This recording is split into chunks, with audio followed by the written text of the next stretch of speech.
Kemudian di antaranya menghitung-hitung nikmat Allah Subhanahu wa taala. Ya, kita ingat-ingat nikmat Allah. Wa in ta'uddu ni'matallahi la tuhsuha. Kalau kalian menghitung nikmat Allah, kalian tidak akan mampu. Tapi kita hitung-hitung yang semampu kita. Anda renungkan sekarang. Contoh kita ini. Kita ini diciptakan oleh Allah Subhanahu wa taala. Alhamdulillah kita diciptakan jadi manusia, bersyukur. Coba kalau Anda jadi monyet, jadi kambing ya. Ya. Jadi monyet, tadi ada topeng monyet kan kasihan. Ya, kata sebagian teman, kita bersyukur bisa makan dari hasil makanan kita sendiri. Ada orang hasil dari hasil monyet dia makan. Artinya kan enggak enak jadi hewan. Ya. Coba antum diciptakan jadi kecoa kan enggak enak kan?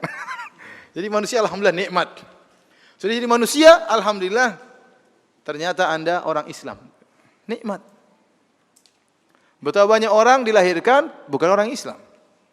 Anda diberi hidayah oleh Allah Subhanahu wa taala. Betapa banyak orang lebih cerdas daripada Anda tidak dapat hidayah. Karena masalah hidayah bukan tidak berbanding lurus dengan masalah kecerdasan. Betapa banyak orang cerdas, orang-orang Jepang lebih hebat dari kita, IQ-nya lebih tinggi, tapi nyembah matahari. Dalam masalah akidah otaknya enggak ada. Iya, dia pintar dalam masalah robot, dalam masalah ini, dalam masalah teknologi, masalah akidah enggak punya hidayah. Nyembah matahari. Banyak orang-orang di India cerdas, ya, canggih dalam masalah IT dan macam-macamnya, nyembah sapi. Sapi dimuliakan. Sementara kita di sini kita dipotong sapi tersebut, di sana dimuliakan. Ya. Kemana otaknya? Kita bilang hidayah dari Allah Subhanahu wa taala. Karena hidayah bukan masalah kecerdasan. Banyak orang mungkin detailnya bagus, detailnya ini, tapi jadi pengikut nabi palsu. Antum kira pengikut misalnya yang ngaku sebagai nabi palsu itu orang-orang bodoh? Tidak, mereka orang cerdas. Mungkin orang-orang kaya, mungkin direktur-direktur, tapi goblok dalam masalah agama. Allah tidak beri hidayah. Ya. Gimana seorang kemudian menyembah batu, menyembah patung? Ya. Saya ingat selalu cerita teman saya, ada seorang polisi di Madinah ya. Suatu saat dia pergi ke Sri Lanka. Pergi ke Sri Lanka dengan dia suka berdakwah ya, dia suka berdakwah dan dia polisi, dia dulunya adalah kepala polisi di Masjid Nabawi. Dia pergi ke Sri Lanka, kemudian dia sengaja ingin pergi ke tempat peribadatan. Ada orang nyembah-nyembah patung di sana. Kemudian dia pergi bawa penerjemah karena dia nggak bisa bahasa Sri Lanka. Dia pakai baju Arab, pakai jubah, pakai sorban, pakai sepatu, masuklah pakai sendal, masuklah ke kuil tersebut.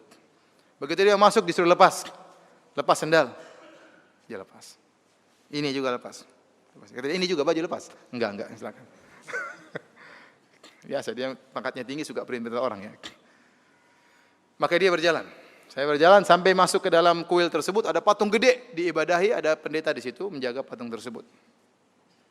Maka kemudian dia cerita sama saya bikin masalah Firanda. Saya bilang gini, Assalamualaikum sama patung tadi.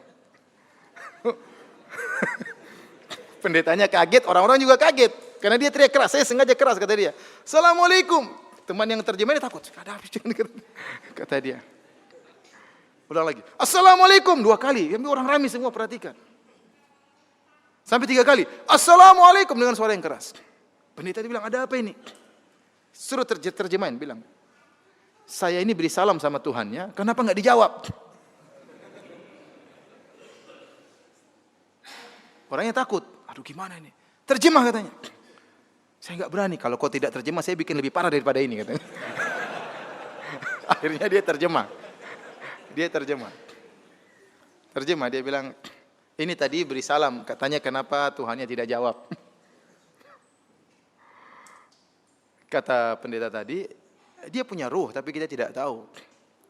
Terjemahin sama dia. Kalau ruh itu seperti saya, mata bisa buka-buka, bisa ngomong. Gitu. Ini patung, dan dia sudah sengaja bawa batu di sini. Itu patung sama dengan batu ini. Nih. Subhanallah, di depan pendeta dia ambil batu-batu. Itu patungmu itu nggak dengar, nggak ngelihat, sama seperti batu ini. Katanya, dibuang. Waduh. Terjemah katanya.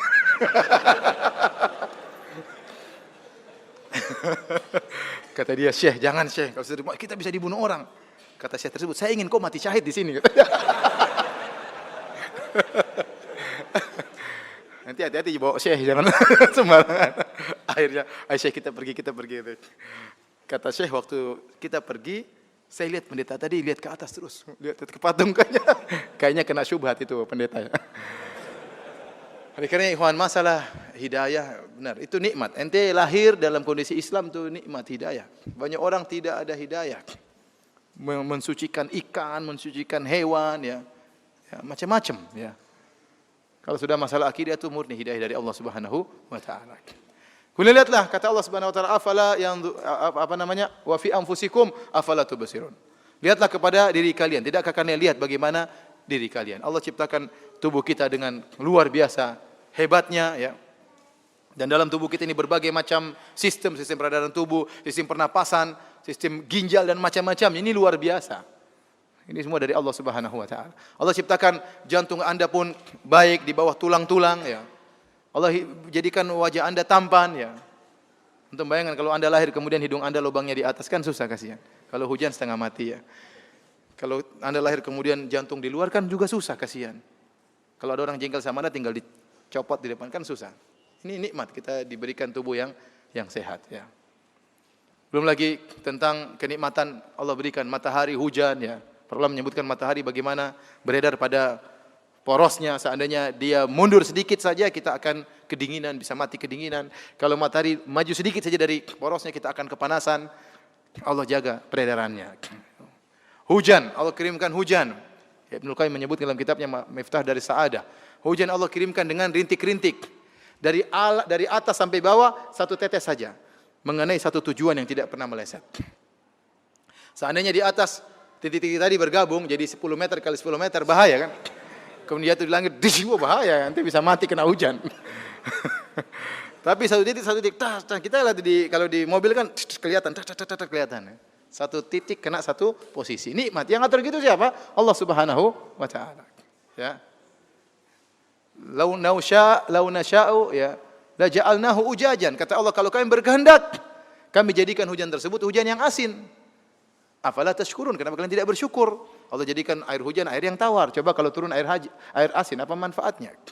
Manfaat bagi kita tidak ada, manfaat bagi tumbuhan juga tidak ada. Jadi ini di antara hal yang buat kita bersyukur kepada Allah Subhanahu wa taala, kita mengingat nikmat-nikmat yang Allah berikan kepada kita.